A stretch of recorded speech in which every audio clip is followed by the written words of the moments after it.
We are 22S Radio. 22S Radio is 22smedia.com and 88.1 FM, KKJZ HD3, Long Beach, Los Angeles. Ladies and gentlemen, boys and girls, children of all ages, and now our World Broadcasting Tag Team Champions of the World and a Cruiserweight Champion.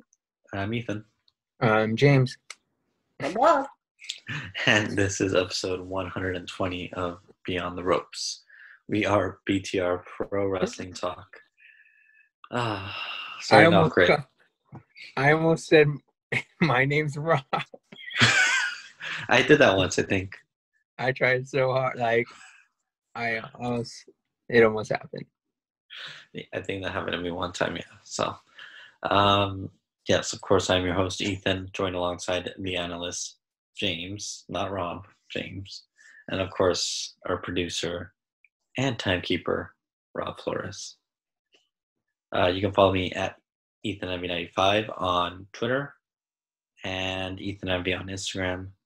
And I don't know, James is shaking his head always. You need to fix it. It's bothering me. You can follow me on Twitter and on Instagram with one username at JHW Reporter. Very unoriginal. And to Rob, you can follow him at Rob Flores Media. And Facebook.com/Beyond the Ropes. YouTube, just search up Beyond the Ropes. And Twitter.com/RealBTR Radio. Cool. And I'm sure we'll have some more content coming up in the near future.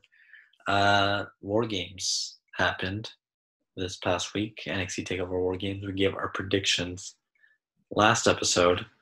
And we're going to go through some War Games here. So the show kicked off at the Capitol Wrestling Center with the women's War Games match. Team Candice, led by Candice LeRae, alongside Dakota Kai, Raquel Gonzalez, Toni Storm, and I'm blanking on the last person. Rhea Ripley? No, not Rhea Ripley. Did you say Dakota Kai? Raquel Gonzalez. I really forgot who the last person was. I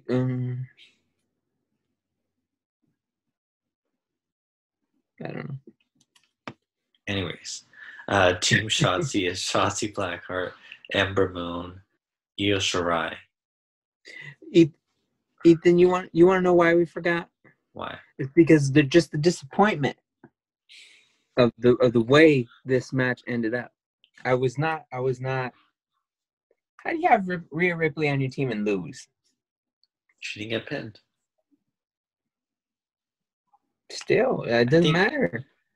Rob, you had Team Candice winning, I believe. Yep. And then who did I have winning? I don't even remember. It's just very upsetting.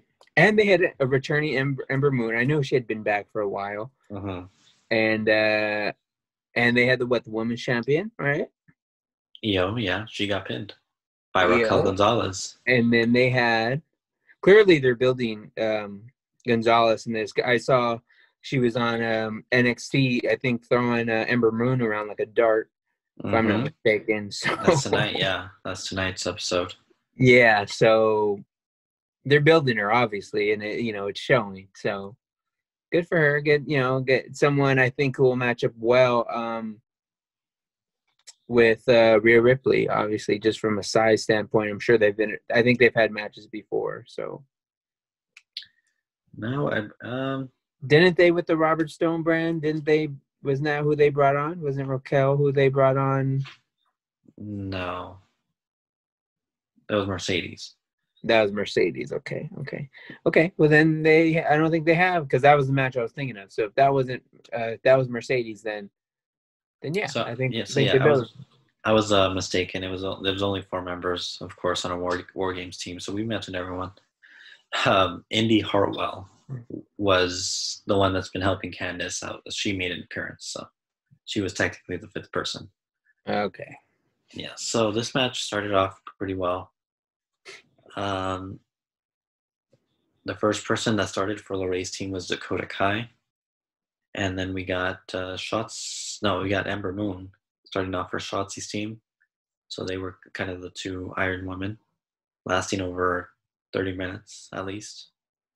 Brutal match. We got to see Io Shirai use a trash can and throw herself off the cage. That was kind of the big spot for that match. And then we got to see, ultimately, Raquel Gonzalez getting the victory, doing kind of her chokeslam powerbomb, like in the center of the ring, I believe, in like the partition area. She pinned Io Shirai. She pinned the champion, so Team Candice with the victory. Did you see the photo of Johnny Gargano, who we'll talk about later, and Candice LeRae celebrating their victories in the hospital? Both were in the ER room, both getting, I believe both of them got stitches. I think there was a cast on Candice. So, those war games, it's not the McDonald's Playhouse that, it's not Chuck E. Cheese, that's for sure. So obviously some nicks and cuts and bruises, and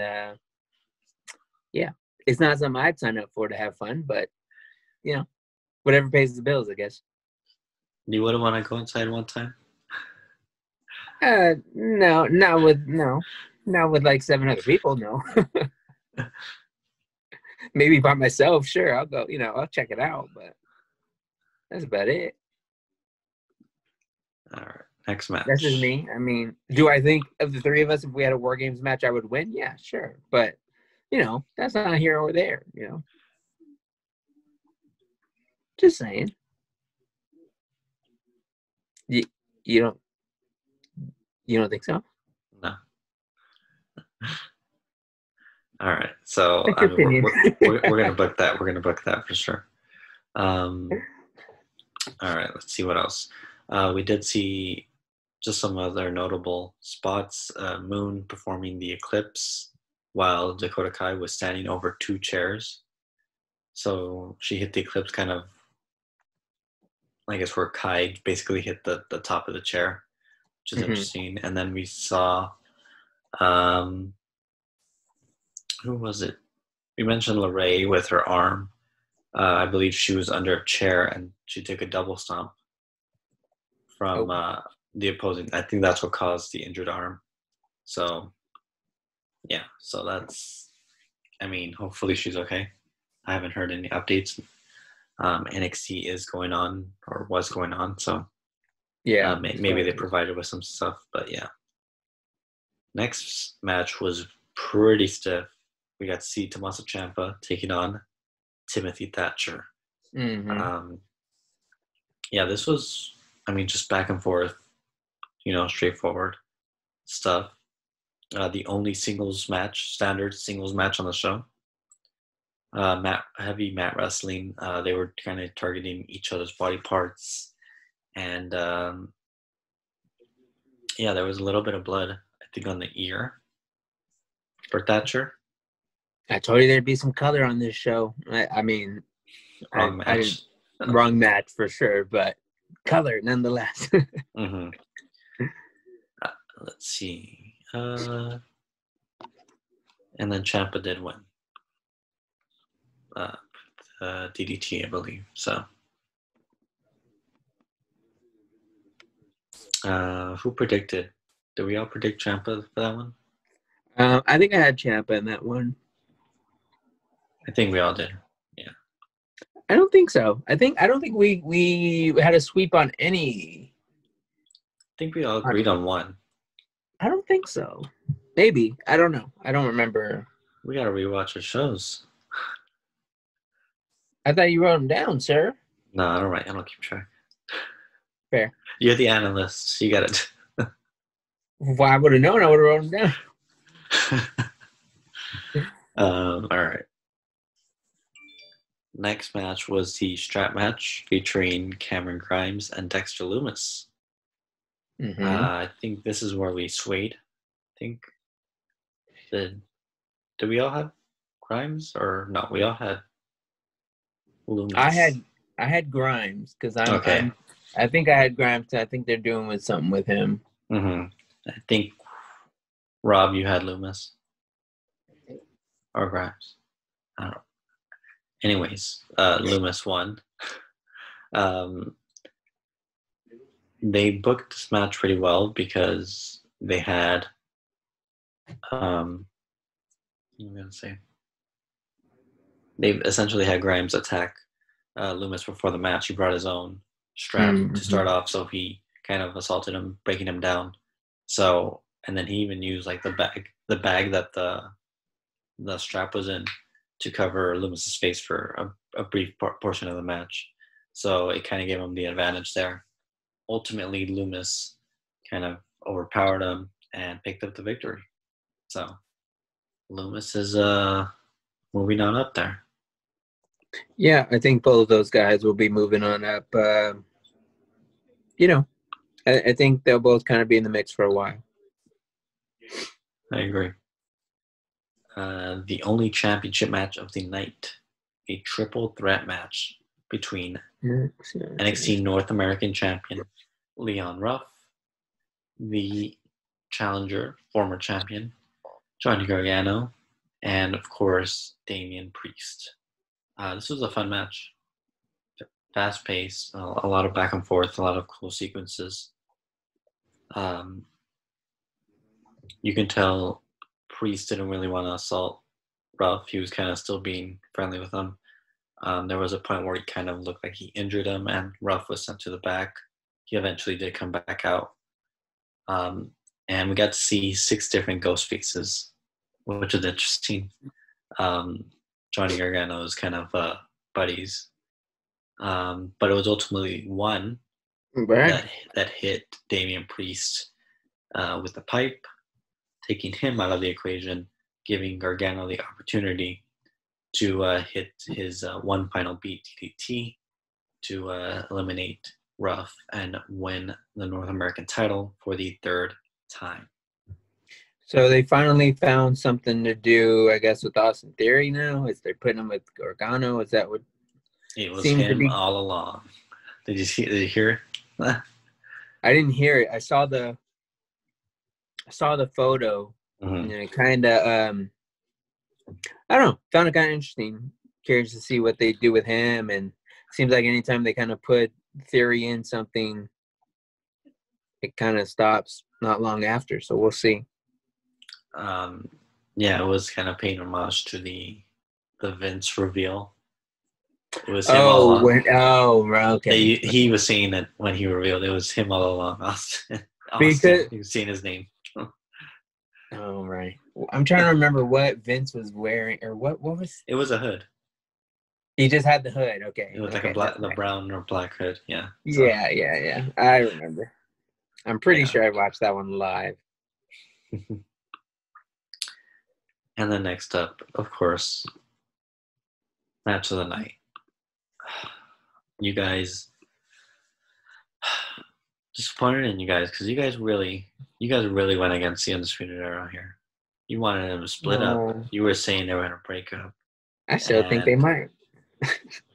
Wrong, because they have a new shirt that says Undisputed Era Forever that I need to get. Lord. So we'll get you guys one. You guys can join the bandwagon. It's all right.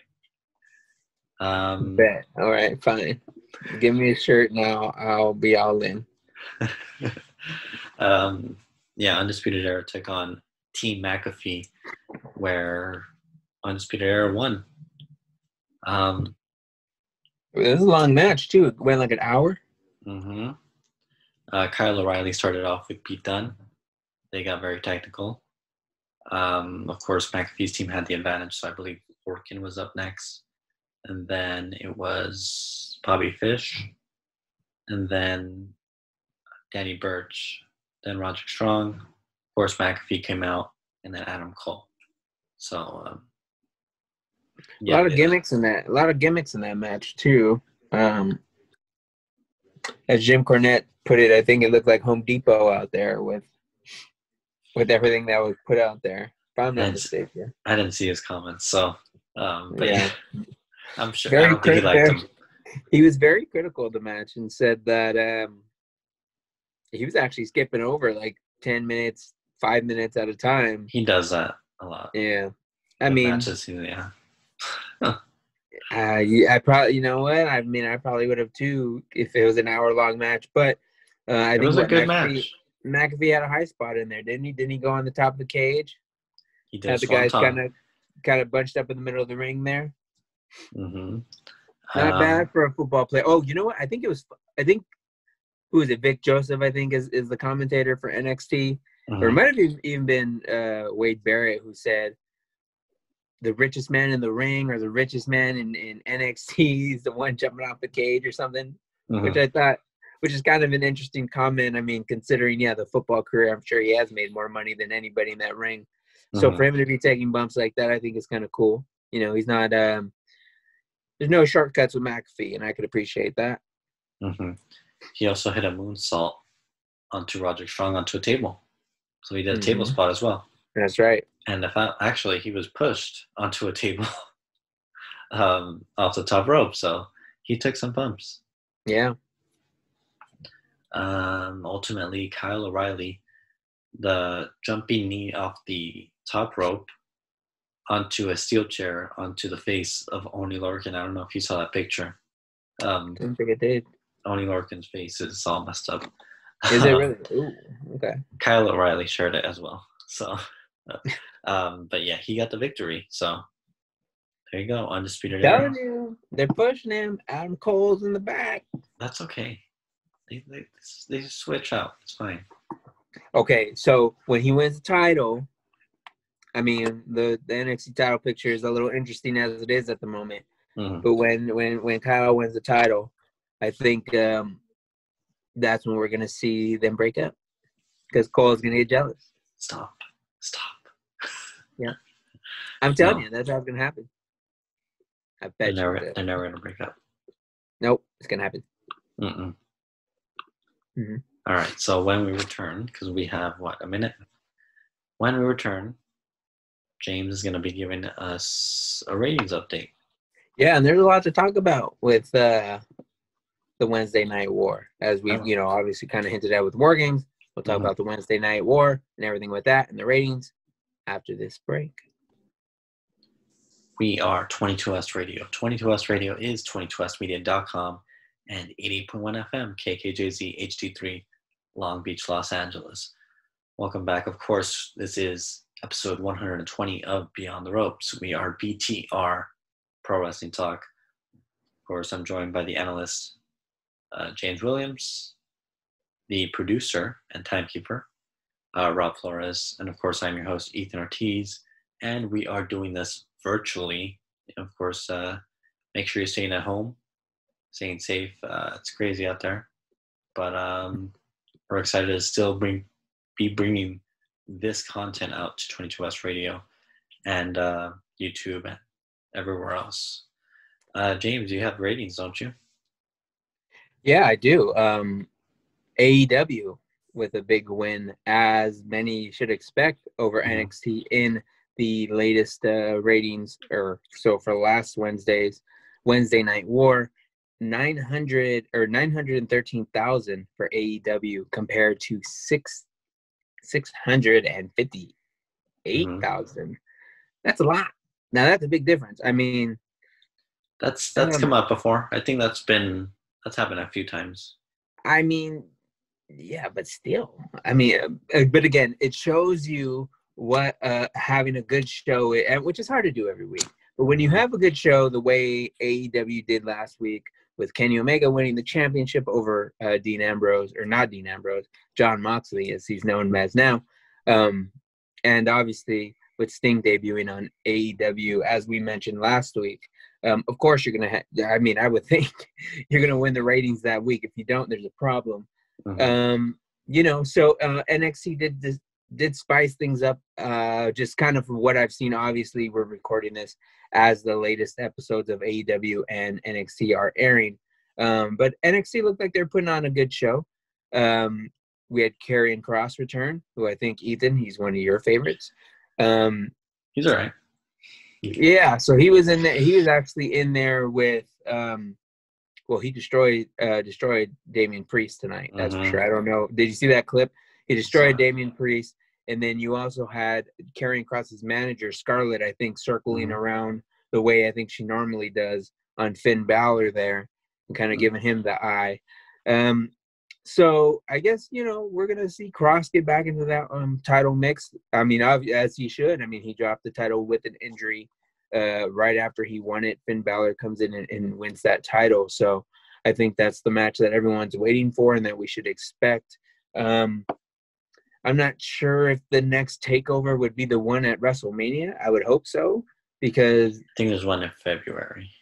You think there's one in February? Because I'm thinking if you're going to have a match like that, I think that's one you'd want to save for the week of WrestleMania. But then again, I don't know what the WrestleMania schedule is. I don't even know if WrestleMania, where that's supposed to be at. But it's not happening here. That's a whole nother story. But so we did have Karrion Kross make his debut. I had some other notes here. Obviously, we talked about your Undisputed Era. And, have you noticed on NXT, and they may have had this for a while now, that they kind of dressed up the plexiglass a little bit with that fence? Yeah. I thought that was kind of, I don't know why I just barely noticed that, but it looked kind of nice. I wish they would have done that from the beginning. It looked like, I don't know, it looked a lot cleaner. And then going to AEW, Sting had a segment with Cody Rhodes, and during this segment, obviously they're a bit chummy, as you would expect.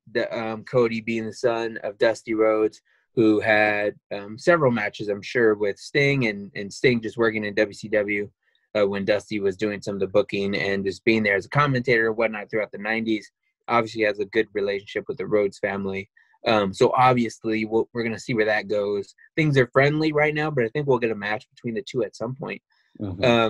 But during that segment, Sting, there had kind of been some talk on what is AEW going to do with Sting. Is Sting getting back in the ring? There was talk of it, how many appearances is he going to be there? Is this a long-term deal? He kind of, I want to say confirmed it, but we'll just go with hinted at that, Sting's in AEW for the long run, as you mentioned, which would kind of gives a nod to, there is a long-term contract with AEW. Obviously, he has the AEW shirt. I believe I heard there might have been merch records. No, I don't think there was a merch record broke, but we'll see. I mean, if you're paying him that kind of money on a long-term deal, then you're expecting some merch to be sold. You also had the Inner Circle, a little tension there. With MJF trying to, we're seeing where the angle's going. He's part of that Inner Circle now with Wardlow, and seeing how those guys, they're still trying to kind of fit in with the Inner Circle, Jericho, and some of those guys. Sammy Guevara, I think, is not very pleased with MJF, and Jericho kind of forced them to kind of shake on it, but Sammy kind of made it very made his voice heard by saying if there's any more shenanigans on MJF's part, that Sammy was going to leave the Inner Circle. So that's kind of an interesting. I thought there might be I thought they were going to turn on him right there, but they didn't. So Sammy got in the face of Jericho and of MJF and kind of let him know where he stands, and he's not dealing with the shenanigans anymore. With that being said, that leads us to the biggest news, I think, maybe other than the Sting thing, is Kenny Omega, first of all, doing double duty with a appearance on Impact. You're shaking your head. Impact's what did you think? Impact is well, they could have taped that backstage at AEW show. Well, then wouldn't that mean? Wait, what? They could have taped, because he was just doing an interview in a bus, so they could have just had. I mean, well, yeah, but could have taped that last week. Oh, it's not live. Yeah, it's Impact's not live. No. Okay, I get you. Yeah. I was trying to figure out how. Yeah. How okay. Anyways, he was on Impact nonetheless. They set several records in the process. I'll read through some of those in my notes here in a second. But, just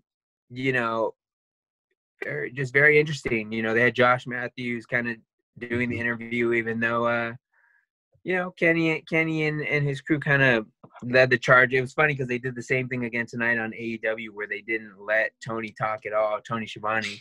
Speaking of Tony Schiavone, he was on Impact as well with Tony Khan, I believe, and they were kind of talking as well. So, they had a few different crossovers there.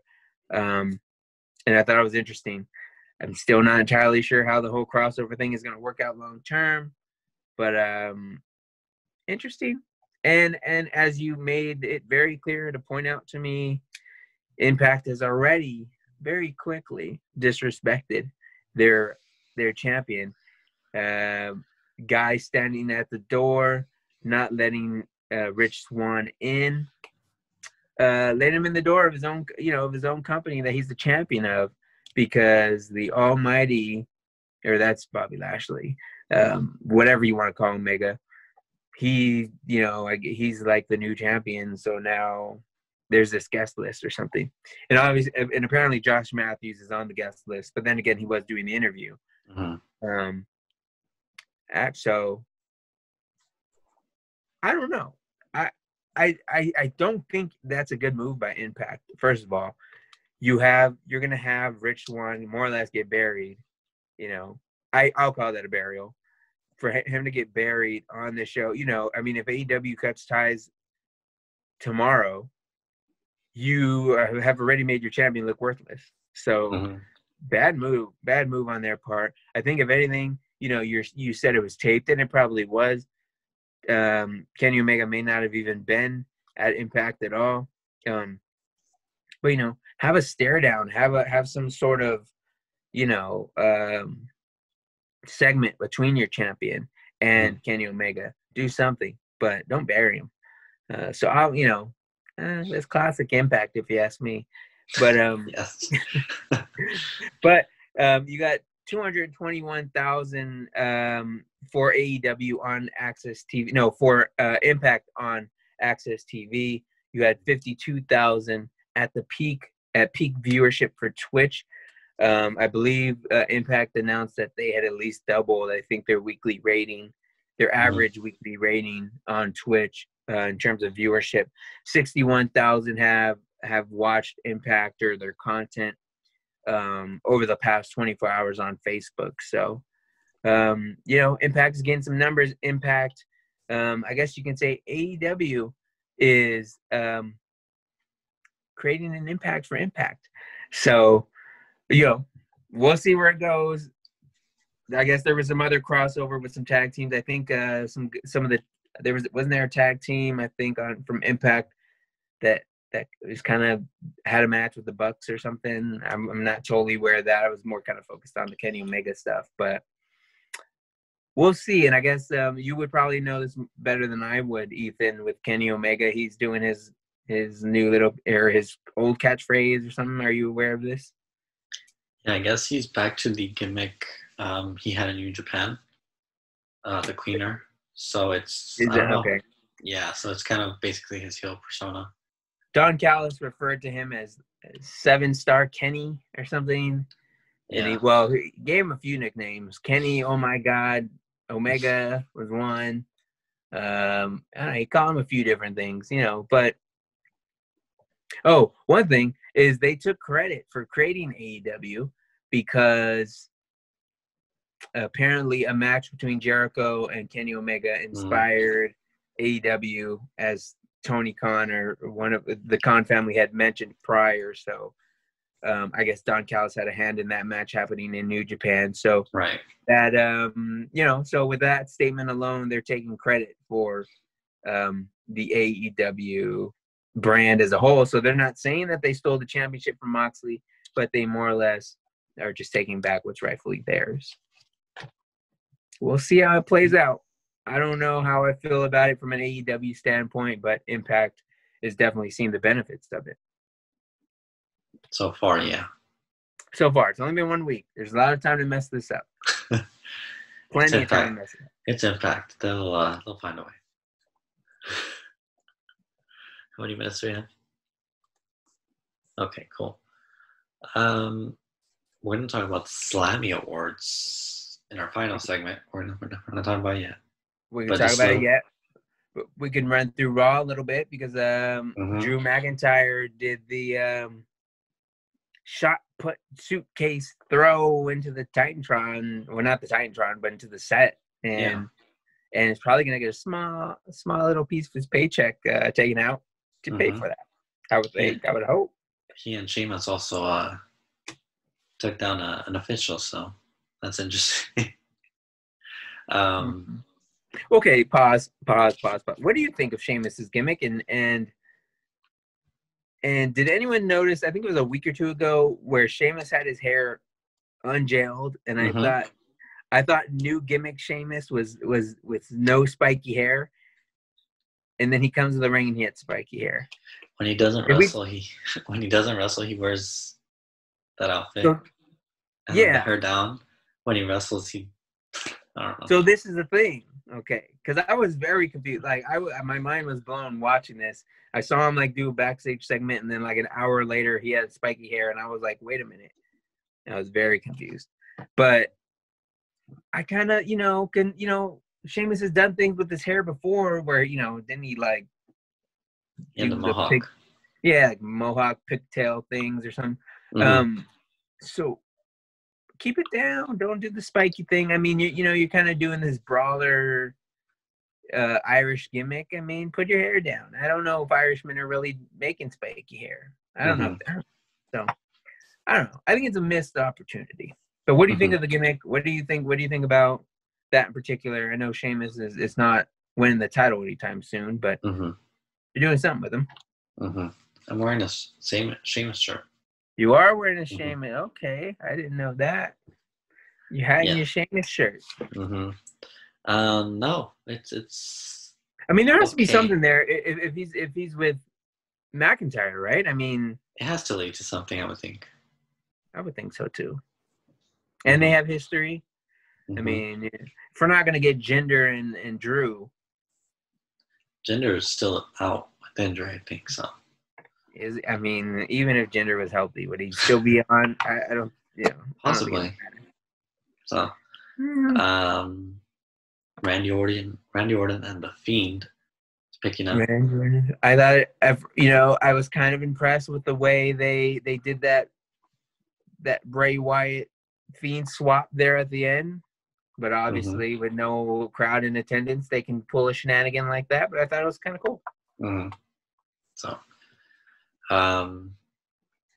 AJ Styles will face Drew. I mean, speaking of Drew, for the title. And that's a TLC match, or no? It is, right? No. Because didn't they add a stipulation to that? I don't believe they did. I thought they did.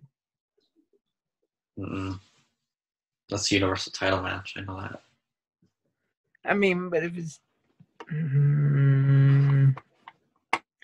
going to have to be a no DQ match either way, because Sheamus and Miz. I mean, Miz and Morrison are going to get involved in it in some capacity. Maybe too early for a cash in. I don't know. I think they're doing a good job of not putting the Miz in a match. Because one thing I used to hate about Money in the Bank was they would still have the Money in the Bank winner be a number one contender. He would win the number one contendership, so he'd be in matches with the champion and not defending, not using the briefcase. So I think kind of having the Miz and Morrison as a wild card in the middle of this while AJ's the one in the match, I think kind of works. I mean, you're going to have to prolong that Miz thing a little bit longer, but I don't know. I'm curious to see what Miz and Morrison, how they'll kind of play into this, other than promoting their TV show on the Miz TV segment. So it was a good episode last week. Morrison was in it, so.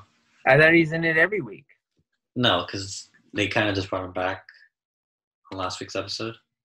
He was gone, so basically it was him kind of pressuring Miz to doing stuff. It's fun. Like what? Trying to break a record. Trying to do some parkour. I was gonna say, is he trying to get him to do the parkour stuff? Because that's what I want to see. So I would watch that episode. You gotta watch it. Yes. All right. Does Miz participate? Yeah, he does. He starts off good. Oh, interesting. Okay. So, I don't know if he finishes.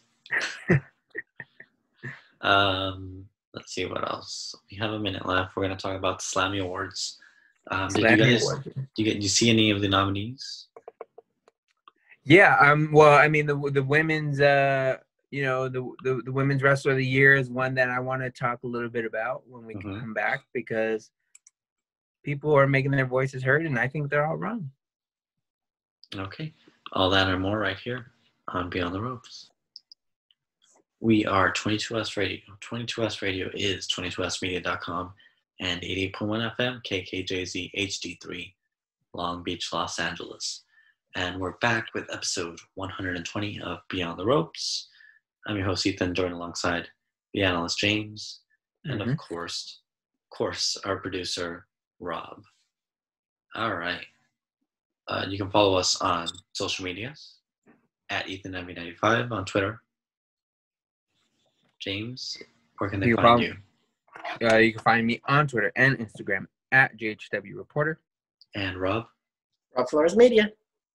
And of course, Real BTR Radio on Twitter, Facebook.com/Beyond the Ropes on Facebook, and just search up Beyond the Ropes on YouTube, and you will find various episodes there. We're talking Slammies. That's right. They're back, and we're going to run through them. We're going to give our predictions because they're going to be coming up soon. So we'll just give our predictions along the way. But there are multiple categories, I believe 10, if I'm not mistaken.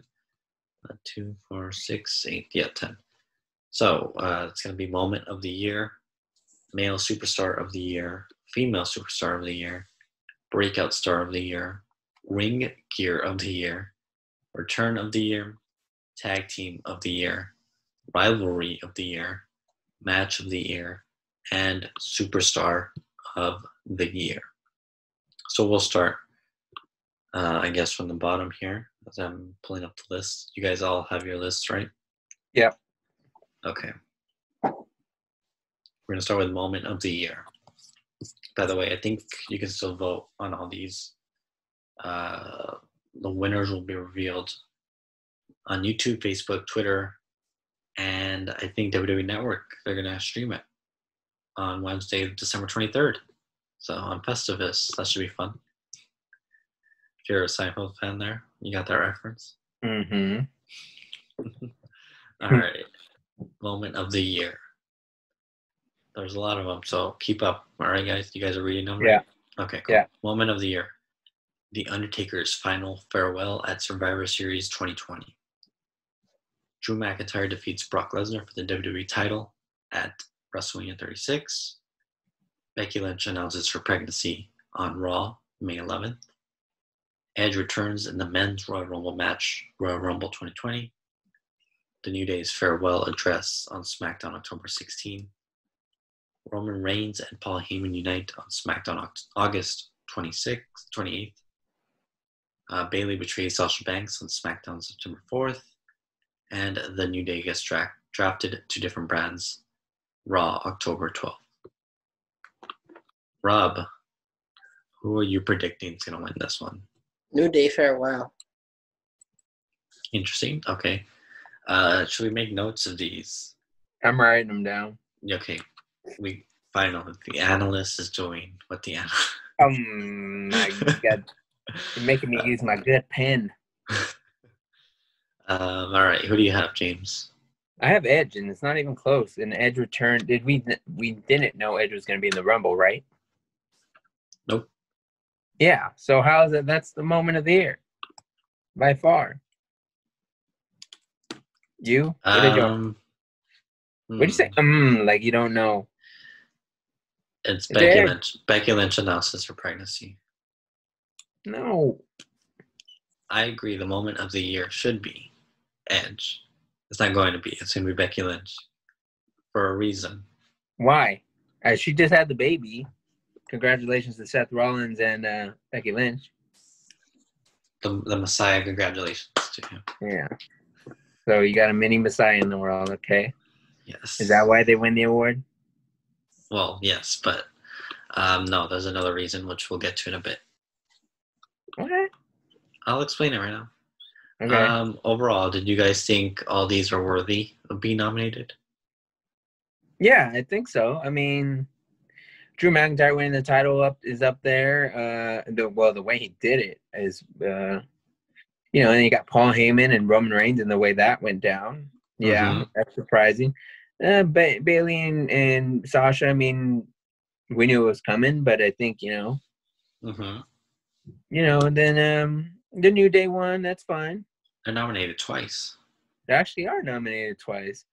The New Day farewell, I guess. More so them getting drafted. I don't think, they're just kind of filling in, I guess, with the New Day thing. But me. All right. Male Superstar of the Year: Drew McIntyre, Roman Reigns, Randy Orton, Braun Strowman, and The Fiend, Bray Wyatt. I'll start. It should be Roman Reigns. It's going to be Drew McIntyre, though. Why is that? It's a Tribal Chief. Yeah, but why do you think it's going to be Drew McIntyre? Because he beat Brock, and he's been champion for most of the year. Roman was out until SummerSlam, so. That's true. I was thinking Roman beating Drew. Yeah, possibly, but yeah. But I think they will vote. Yeah, I mean, when you headline, you main event the WrestleMania, you win the title for the first time. Yeah. Rob? He's not even on the list. It's not our truth. It's not going to be our truth. Come on now. He said, come on now. Oh, my God. Make your pick of someone on the list. I guess The Fiend. All right. He lost to Goldberg, but all right. So who's your Ethan, who's your pick? Drew, right? Okay. should be Roman, but Yeah. they're gonna disrespect my tribal chief. All right. By the way, speaking of Roman, Goldberg called him out. So. And I think Reigns did address it, and Reigns said he's the one who decides who's next. There's that. As he should. All right. And then you said Drew, right? Yeah. Okay. Female Superstar of the Year: Asuka, Sasha Banks, Bailey, Becky Lynch, Charlotte Flair. I'll go first, I guess. It should be Asuka. It should be. She was MVP during pandemic. Yeah, I can see that, but okay. I don't think she'll win, but I'm gonna go for her. What about you, Rob? Sasha. No. She's probably gonna win. Honestly. No, she's not. How is it not Bailey? That's a good answer Bailey. too. She has the title for a year. They're not gonna vote for her. Why not? Because they like Sasha. Yeah, I mean, I guess that's true. I'm going with Bailey though, because that's who should win. I'm going Asuka because that's who should win.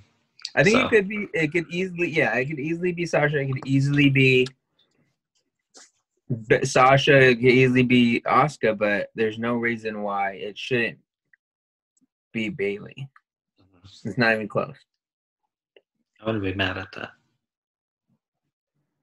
Breakout Star of the Year: Dominic Mysterio, Bianca Belair, Otis, the Street Profits, and Murphy.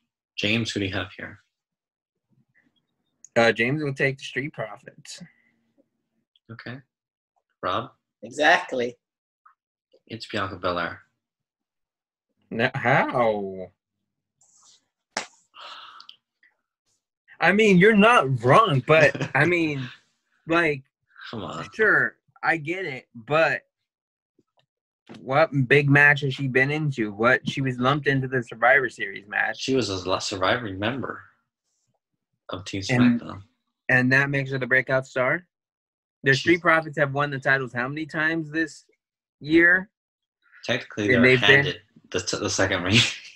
They've been in matches. I think they've been in the main event with Drew. They have solo cups. The crowd pops for them. I guess. It's the Street Profits, and it's not even close. Look, that's fine, I guess. Cut Rob, it how much time do we out. have? 9 minutes. Okay, let's get to 9 this. minutes. Give me 9 minutes to tell you why it's not Bianca Belair. You're just hating. I think she's great. She's I the think EST. I think she's great, but someone in her own household did a better job this year than her. I'm sorry. All right. You said, Ring gear of the year: Charlotte Flair, I can't. Sasha Banks, Seth Rollins, The New Day, Bianca Belair, Shinsuke Nakamura, Carmella. It's gonna be The New Day. Come on now, Rob. Yep. Over Seth? Seth. I mean, I don't know what much. all Seth is wore, but He That's kind of fine. wore the same thing all the time. that's fine. We'll go with New Day. They had the Gears of War stuff, so that's hard to compete with. They always have great gear. All right. Oh, and they did a Black Lives Matter one, so yeah, Mm-hmm. that's cool. Return of the year. So this. Didn't we do this? No, we Oh, did. that was Moment. Moment of the Year. That was Moment of the Year. Return of the year: Edge, Roman Reigns, MVP, Goldberg, Sami Zayn. It's Edge. No. Edge is the only right answer here. MVP. A case could be made for MVP considering what they've done with the hurt business and everything. Sure. And kind of coming back. Where did he come back in the Rumble too? Same as the Edge. Eliminated right away. Yes. But, he still had a good showing, came back. Everyone thinks he's going to retire, but he still hangs around. Thought he's going to be in a backstage role. Ends up, kind of leading a stable and getting things going. And, the stable's kind of in a good spot right now. But I think it is still Edge who, just the moment he had, the match he had with Orton, even though it went pretty long, but still. Mm-hmm. They had 2 great matches. He had a great performance at the Rumble after a 9-year absence. So that's a return right there. Yeah. Okay. Next up, tag team So of the year. wait, pause. Are we all going with Edge? No, Rob's going MVP. Okay. All right, carry on. Tag team of the year: Golden Role Models, Nia Jax and Shayna Baszler, The New Day, Street Profits, Shinsuke Nakamura and Cesaro. What? Street Profits. Rob? Yep. It's a Golden Role Models. Come on. They carried the pandemic on SmackDown. They traveled all 3 The brands. Golden Role Models. Oh, Bailey and Sasha. Mm-hmm. They were tag champions and champions on each brand, and even went to NXT.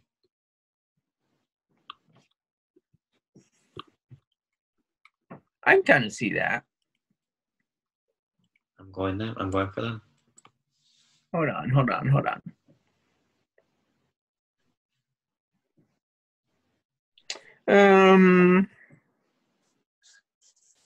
You know what? I will go with the Golden Role Models on this one. There you go. I swayed them. I think.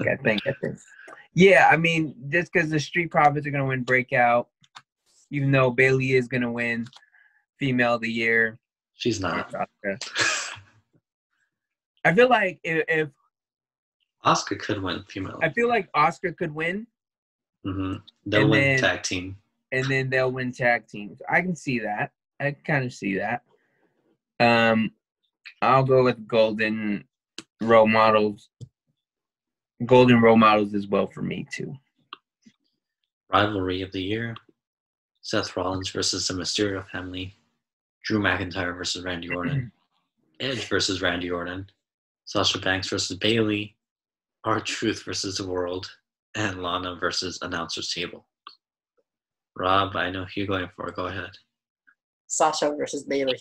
Oh my God, a swerve, brother. James? Yeah.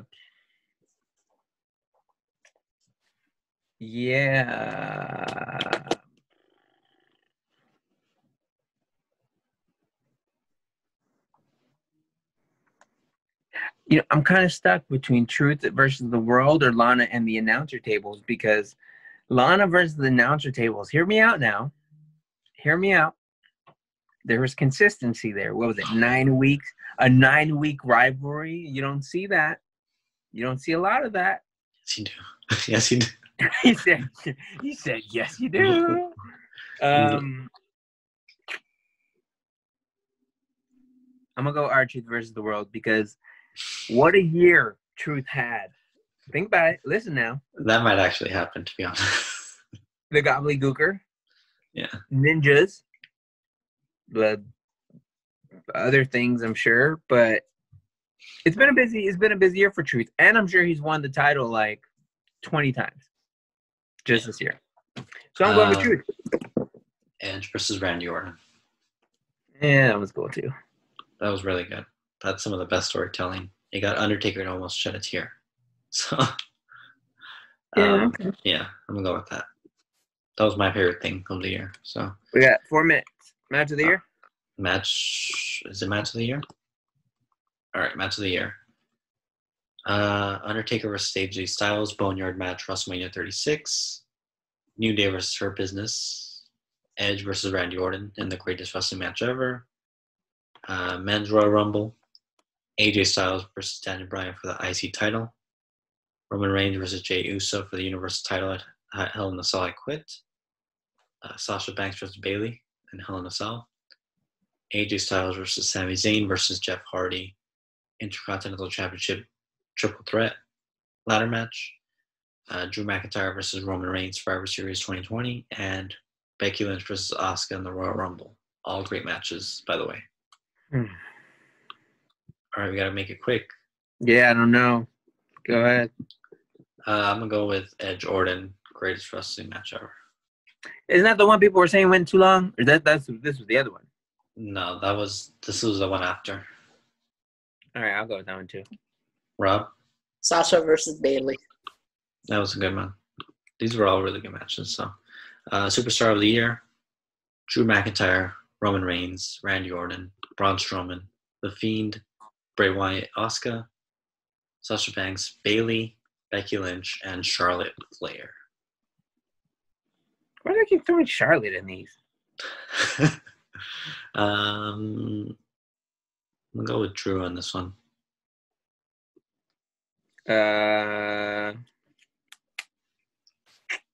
Rob? Sasha Banks.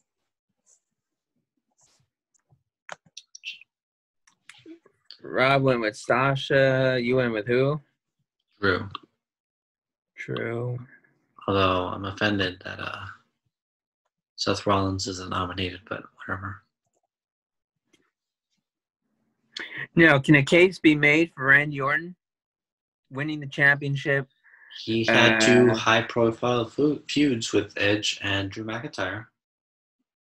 Yeah. And now The Fiend. Yeah. So. Won a title, is kind of been doing some good stuff. I think it's going to be Drew McIntyre, though, because of the Brock Lesnar match. The way he beat Brock Lesnar and stuff. I'll go with Drew as well. So I think he edges out Randy Orton, if you see what I did there. Yes. All right. Yeah. Wrapping it up. You can follow us on social media at RealBTR Radio. Follow me at EthanMV95. You can follow James at JHW Reporter. And Rob at Rob Flores Media. And until next time, this episode has been too sweet. Too sweet.